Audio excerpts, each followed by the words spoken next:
중요한 얘기를 할 건데요. 올해 상반기 고변동 장세가 이어질 것 같은데 올해 상반기에 주식 잘 모아두면 하반기부터 좀 큰 수익 날 확률이 매우 높을 것 같아요. 같이 대응 전략 얘기해 보겠습니다. 일단 여러분 저희 증시 4월 됐잖아요. 저도 물론 통계를 맹신하진 않는데요. 그래도 이상하게 주식도 해보면 사이클이라는 게 있고 데이터가 쌓이면 유의미하게 움직이는 건 있긴 있더라고요. 그래서 일단 좋은 얘기부터 말씀드릴게요. 먼저 역사적으로 4월은 증시에서 손꼽히는 좋은 달입니다. 그래서 제가 아주 긴 데이터를 다 돌려봤어요. 가져왔는데 1964년부터 2020년까지 시장 수익률을 해봤더니 참 기분 좋게도 4월 달이 평균 수익률이 1등입니다. 보시면은 다른 달보다 높죠. 수익률도 1등인데 플러스 확률도 1등이에요. 그러니까 74%의 확률로 플러스가 난다는 거예요. 수익률 숫자와 상관없이. 이것도 상당히 기분 좋은 숫자 아닌가요? 그래서 4월은 좀 좋았으면 좋겠어요. 3월 반등도 좋았는데 시원하게 좀 통계에 맞게 움직였으면 좋겠는데요. 물론 이제 이것만 너무 믿으면 안 되겠지만 일단 그렇게 되고요. 더 길게 1950년부터 작년까지를 넓혀봐도 4월 수익률이 1등입니다. 와. 그리고 최근 16년으로 봐도 16년 동안 중에서 15번 플러스 수익률. 4월 좋네요. 금융위기가 있었던 기간에도 플러스. 코로나 위기 때도 지나고 보니 4월은 플러스였고, 그래서 올해도 이 통계에 걸맞게 해주면 좋겠는 개인적인 희망을 좀 가져보고 있고요. 그리고 실제로 작년에도 4월이 수익률 2위였습니다. 4월 이렇게 쭉 올라가는 거 보이시죠? 보통 상반기 부진, 하반기 랠리 이렇게 가는데 작년에도 강세장에 있었지만 수익률이 10월에 이어서 2위 정도? 한 5.2% 한 달 동안? 시장지수가 5% 오르면 저는 되게 많이 오른 거 아시죠? 한 달 동안. 그래서 일단 좋았는데 문제는 올해가 스페셜한 해입니다. 지금부터 이제 시작인데요. 올해는 특별히 미국의 중간 선거가 있는 해입니다. 근데 다른 이벤트는 크게 영향을 안 미쳐요. 심지어 대선이 있는 이벤트도 별로 의미가 없는데 중간 선거가 있는 해는 이상하게 약세라는 통계와 논문과 보고서도 되게 많아요. 그래서 지금 또 바이든 지지율도 최저치 기록하고 있으면서 민주당 비상 걸렸기 때문에 또 공격적으로 뭔가 이슈를 만들어내면서 대응을 하지 않을까. 증시 변동성도 생길 것 같은데 통계 한번 보겠습니다. 일단 슬프게도 보통 같은 경우는 여기 회색깔입니다. 다른 해에는 증시가 보통 이렇게 상반기 좀 부진하다가 하반기 이렇게 올라가는 전형적인 이런 모습을 보여줘요. 그래서 상반기 잘 견디면 하반기에 수익을 줬는데 중간선거, 문제는 여기입니다. 올해는 여기입니다. 여기 1931년 이래로 중간선거 매 4년마다 있었는데 중간선거 있는 해는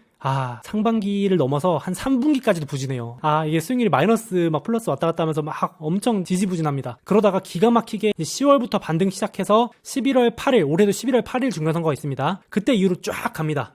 그러니까 이제 제목처럼 만약에 이 통계가 올해도 비슷하게 흘러간다면 흐름이 역사적으로 이제 반복된다면 물론 어떻게 똑같이 가겠습니까만은 비슷하게 간다면 올해 상반기는 조금 현금을 유지하면서 좋은 주식이 떨어질 때 모은다는 각오로 좀 가야 될 수 있겠죠. 슬픈 얘기지만. 근데 그 와중에도 중간선거가 있는 해조차도 4월은 수익률이 좋았어요. 그러니까 4월은 무적의 4월인가 봐요. 중간선거고 나발이고. 그런데 하필이면 또 이제 5월 이렇게 떨어지면서 이렇게 되는 사이클이 있어서 우리 알고는 있으면 좋잖아요. 이렇게 미리 이런 거 알고 있어서 나쁠 건 없으니까 미리 말씀 좀 드리고 싶고요. 그리고 보기 좋게 좀 더 해보면 최근 6번 중간선거 4년마다 있었던 흐름을 해도 통계가 비슷합니다. 기가 막히게 5월부터 한 10월까지 이렇게 흘러내리면 미국 주식 다 접고 떠날 것 같죠. 그래서 이때만 버티면 이제 중간선거 이후부터는 거의 1년 넘게 쭉쭉쭉 올라간다는, 사실 연간으로 보면은 상반기 빠졌던 거 다 회복하고도 남죠. 근데 이제 구독자분들 같이 공부 열심히 하는 스타일 아니면 보통은 이렇게 빠지면 뭐 다 주식 팔고 떠나죠. 근데 이제 올해 이렇게 좀 또 부진할 수 있다라는 거를 또 마음의 준비를 해야 될 것 같습니다. 그래서 공교롭게도 올해 5월에 FOMC도 있잖아요. 말씀드렸지만 연준 긴축에 대한 이슈 나오면서 조정도 있을 수 있잖아요. 오죽하면 sell in May라는 말도 많잖아요. 5월에 팔고 떠나라 그러는데 5월 전에 팔고 떠나야 되는데 4월이 고점이 될 수 있다라는 얘기 나오는 거죠. 잠깐 상반기 이제 통계상으로는 그렇다는 겁니다. 조금 더 자세히 보여드릴게요. 이게 미국 대통령 사이클에서 1년차, 2년차, 3년차, 4년차가 있는데 다른 해는 별로 크게 통계적으로 변화가 없어요. 주목할 만한 부분이 없는데 희한하게 2년차, 지금 저희가 서 있는 이 구간, 중간선거 있는 구간만 변동성이 커지더라는 거예요. 이 자료는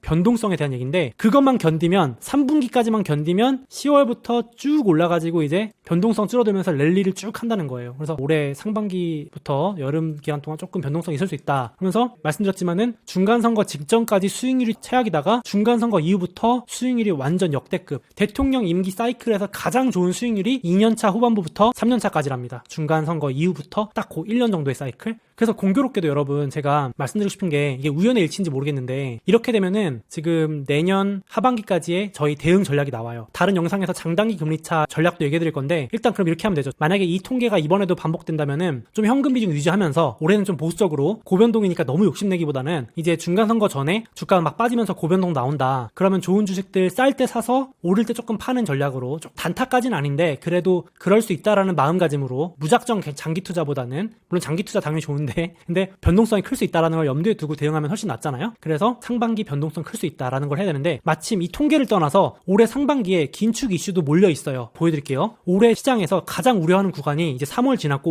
5, 6, 7월입니다. 3월까지 금리 인상했거든요. 이제 5월에 긴급 금리 인축하고 6월에 하고 하반기로 갈수록 금리 인상 속도가 늦춰진다라고 보고 있거든요. 그러니까 올해 5, 6, 7월 정도까지만 잘 견디면은 이때 시장이 막 겁을 엄청 주겠죠. 연준이 하느니 마느니 뭐 연준의 관련자들이 고위 임원들이 나와가지고 긴급 회의를 해야 된다 뭐 이러면서 막 겁을 주면서 시장이 잔뜩 쫄아 있다가 중간 선거 지나는 10월부터 금리 이슈도 줄어들고 완화되겠죠. 하반기 가면. 그러면서 증시도 훨씬 좋아지지 않을까라는 사이클하고 딱 맞아 떨어지는 것 같아요. 실제로 좀 더 시각화해서 보여드리면요. 이미 시장이 이렇게 금리 인상 사이클을 경로를 정해놓고 반영하고 있어요. 이제 한 번 올렸거든요. 5월에 2번 올리고 6월에 2번치 올리고 심지어 극단적으로 7월에 2번 정도까지 올리면서 5, 6, 7월에 아주 빡세게 빡빡빡 올려서 물가 때려잡기를 원하고 있고 시장은 이미 그렇게 반영하고 있고 이제 하반기 갈수록 8, 9, 10월 갈수록 천천히 이렇게 경로가 둔화됩니다. 그러면서 2023년까지 딱 그러니까 아까 증시 사이클하고 비슷하죠. 중간선거 사이클하고 비슷하죠. 중간선거 있는 하반기부터 내년 상반기까지 아주 금리 이슈도 사라지고 선거 이슈도 사라지면서 약간 조용해지는 모든 게 평온한 그런 랠리 장세가 이어지고 랠리가 가는 구간. 그래서 하반기에는 이제 다시 경기 침체 이슈가 또 나올 겁니다. 이렇게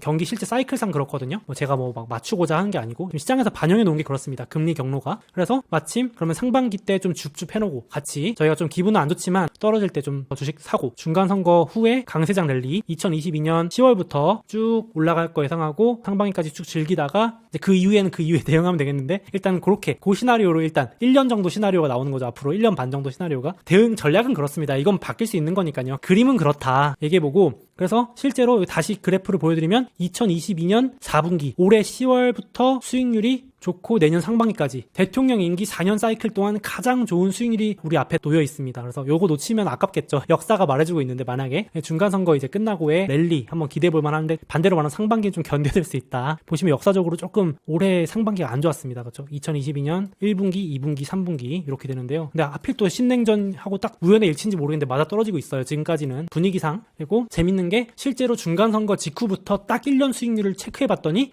진짜 공교롭게도 다른 모든 기간 수익률보다 2배가 높더라는 거예요. 시장이. 이거 우연의 일치인지 모르겠는데 2018년 중간선거 때도 그랬습니다. 13% 수익률이었는데 보통 시장이 딱 11월 중간선거 끝나고 다음에 11월까지 매년 통계를 내보니까 보통 시장이 연평균 6% 정도 오르는데 6, 7% 중간선거에 있는 11월부터 그 다음에 11월까지는 무려 15% 2배 이상 수익이 났대요. 무조건 맹신은 아닌데 나쁘지 않은 또 전략이지 않을까. 중간선거 이후에 괜찮아지더라. 한번 기억해놨다가 진짜 맞는지 한번 저희 한번 보자고요. 여러분들 같이. 그래서 올해 상반기 반대로 말하면 부진할 수 있다. 기분 안 좋은 얘기지만요. 떨어질 때 좀 모아둘 각오를 해야 될 것 같습니다. 여기서 더 떨어지면 어떡하냐 싶을 정도로 많이 좀 이미 떨어져 있는데 성장주들 반도체와 자동차 테슬라 빼고요. 사실 지금 테슬라 투자하시는 분들은 자동차가 안 좋은 줄 못 느끼실 텐데요. 지금 포드, GM 이런 것들도 여전히 많이 빠져 있고 흘러내립니다. 그래서 지금 반도체 주식들, 자동차 주식들, 미중 갈등, 공급망 우려, 경기 침체, 수요 둔화 우려까지 사실 경기 사이클이 후반부로 접어들어서 지금 민감한 주식들은 많이 빠져 있는 상황입니다. 경기 소비재나 소프트웨어 주식들 안 가리고 대부분 다 이런 상황입니다. 지금. 그나마 빅테크는 진짜 잘 견디는 편이죠. 그렇죠? 애플, 아마존, 알파벳, 마존은 상대적으로 다른 기업들에 비하면 양반입니다. 정말로. 여기만 투자하시는 분들은 지금 모르실 텐데 다른 기업들은 지금 박살나 있습니다. 대부분 다. 올해 수익률이 그렇고 고점 대비 수익률은 더 심각합니다. 20%, 30% 빠져 있고 자동차도 많이 빠져 있고 테슬라는 회복을 좀 한 편이고요. 소비재, 소프트웨어 이런 기업들 많이 빠져 있습니다. 지금. 상반기에 만약에 조금 확신이 있으신 분들은 엄하게 2등, 3등 분산하지 마시고 가능하면 1등주 아니면 시장 지수 위주로 올해 상반기 변동성 클 때마다 좀 모은다는 생각으로 조금 더 기간을 길게 보긴 해야 될 것 같아요. 저도 보면서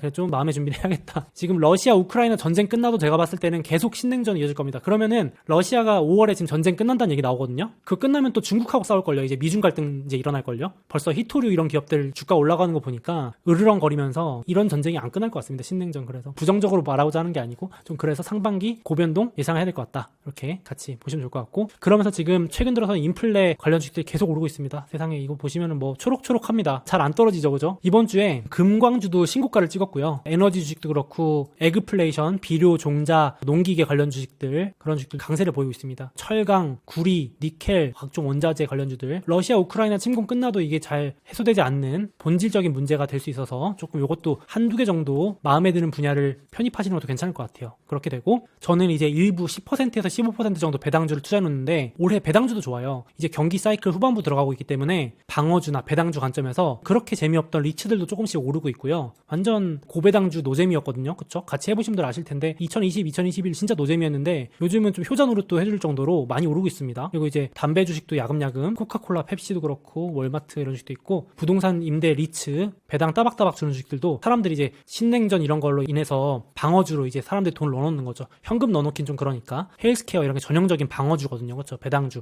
3, 4% 배당주는 유틸리티 이런 거 전력회사, 한국전력 같은 회사입니다. 평소에 사람들이 잘 관심도 안 갔는데 이제 막 꿈틀꿈틀 되더라고요. 그러면서 이번 주에 심지어 유틸리티 기업들 전부 다 웬만한 기업들 신고가 막 찍었습니다. 이제 방어주들이 이렇게 들썩 한다는 것 자체가 지금 시장이 이제 경기 사이클 후반부로 접어들었다 이렇게 볼 수 있겠고 그렇다고 막 주가가 막 떨어진다는 얘기는 아닌데 사이클상 그렇다는 겁니다. 돌고 돌거든요. 배당주가 조금 좋아지는 좋게 주목을 받는 시기다. 그래서 통계상 상반기 고변동 가능하다. 그래서 오히려 저희는 그때 미리 대비해놓고 기회로 삼자. 우리는 알고 대응하는 거잖아요. 모르는 사람들은 이거 보면서 당황할 텐데 중간 선거 전에는 고변동이 계속될 수 있으니까 현금 가지고 있다가 줍줍해야지 이렇게 같이 6개월 상반기 내내 넓게 보고 좀 대응했으면 좋겠습니다. 그래서 일부 현금 비중 만약에 더 오르면 저는 현금 비중 20에서 25까지 늘려놓으려고요. 또 떨어지면 또 사고 오르면 좀 팔고 올해는 그렇게 대응을 하려고 해요. 그래서 상반기 동안은 주식 늘려놓는 목표로 이렇게 하고 조금 정리해보면은 이거 예시입니다. 예시인데요. 저는 이렇게 약간 시나리오를 한번 써봐요. 시나리오는 언젠지 바뀔 수 있는 거 아시죠? 근데 그래도 이렇게 한번 제가 대응 전략을 제 노트에 적어놓습니다. 다이어리에 적어놔요. 그래서 일단 지금 기간으로는 4월에 통계적으로도 그렇고 불확실성 완화되면서 좀 증시 좀 괜찮고 양호하다가 그럼 이때 현금 좀 만들어놨다가 현금 없으신 분들은 분할 매도하던지 하다가 5월달 딱 5월 4일부터 FOMC가 있거든요. 연준 회의가 있는데 지금 3월에도 그 금리 인상 갖고 난리 쳤잖아요. 5월달에도 또 그럴 수 있죠. 지금 금리를 2번치를 한 번에 올려라 3번치 올려라 막 이러면서 월가에서 겁을 주면서 또 막 흔들 수 있잖아요. 그럴 때 많이 떨어지면 보고 있다가 주식 확대하려는 계획. 이건 제 시나리오입니다. 그냥 이제 공유드리는 개인적인 시나리오예요. 그래서 길어진다면 11월까지 10월까지도 막 오르락 내리락 폭락한다 이런 얘기가 아니고요. 되게 우리를 지치게 하는 게 이어질 수 있다라고 각오는 하고 그래서 좀 기간 길게 잡고 이때 부지런히 모으는 전략으로 가서 아까 말씀드렸듯이 중장기적으로 내년 하반기까지 불확실성 완화되면서 수익 누리다가 내년 하반기부터 뭔가 경기 침체나 금리 인상에서 이제 인하 사이클로 가는 이제 더 이상 연준이 금리 인상을 못하면서 부담을 느끼는 그런 사이클일 때 주식을 좀 파는 뭐 그런 개인적인 시나리오 이렇게 써놨습니다. 그래서 같이 계획을 우리가 제 돈 투자하는 거니까 이렇게 한번 써놓고 틀리면 수정하는 겁니다. 계획이 바뀔 수도 있으니까 상황이 바뀌었구나. 중간에 또 무슨 일이 있을 줄 모르잖아요. 그러니까 그렇게 한번 해놓으시면 어떨까 싶습니다. 그래서 현재 제 계획은 이렇습니다. 2023년 하반기부터는 추가 매수 안 한다. 현금 비중 확대한다. 뭐 이런 식으로 경기가 좀 후반부에 접어들 것 같아서 이렇게 이제 시나리오 짜놨는데 참고만 하셨으면 좋겠습니다. 같이 어차피 제가 매주 이렇게 여러분들하고 공유하면서 얘기할 거니까요. 현 시점 대응 시나리오는 이렇다. 그래서 같이 이렇게 올해 상반기 떨어질 때 잘 모으는 걸로 하겠습니다. 계획은 일단 그렇게 하는 걸로. 잠깐 제 책과 해외 주식 그리고 국내 주식까지도 받을 수 있는 이벤트를 진행하고 있으니 주목해주세요. 이베스트 투자증권 온라인 계좌 개설하시고 이벤트 신청만 하시면 국내 인기 주식 한 주를 추첨해서 증정해드리고 해외 주식 100만원 이상 거래하시면 아마존, 테슬라 등 해외 주식 한 주를 100% 증정한다고 합니다. 이렇게만 받아도 꽤 쏠쏠하겠는데요. 게다가 해외 주식 거래 수수료를 0.07%로 우대받으실 수 있고 당연히 실시간 시세도 무료라고 합니다. 이외에도 기프티콘을 주는 해피아워 이벤트와 입고 이벤트도 진행 중인데요. 관심 있으신 분들은 영상 더보기 댓글 참고해주세요. 그리고 계좌 개설하실 때 이벤트 코드에 소몽 입력해주시고 100만원 이상 거래해주신 모든 분들께는 제 책을 증정해드립니다. 아직 미국 주식 시작하지 않으셨거나 추가 계좌 개설하실 분들은 이런 혜택 누리시면서 투자하시면 더욱 좋을 것 같습니다.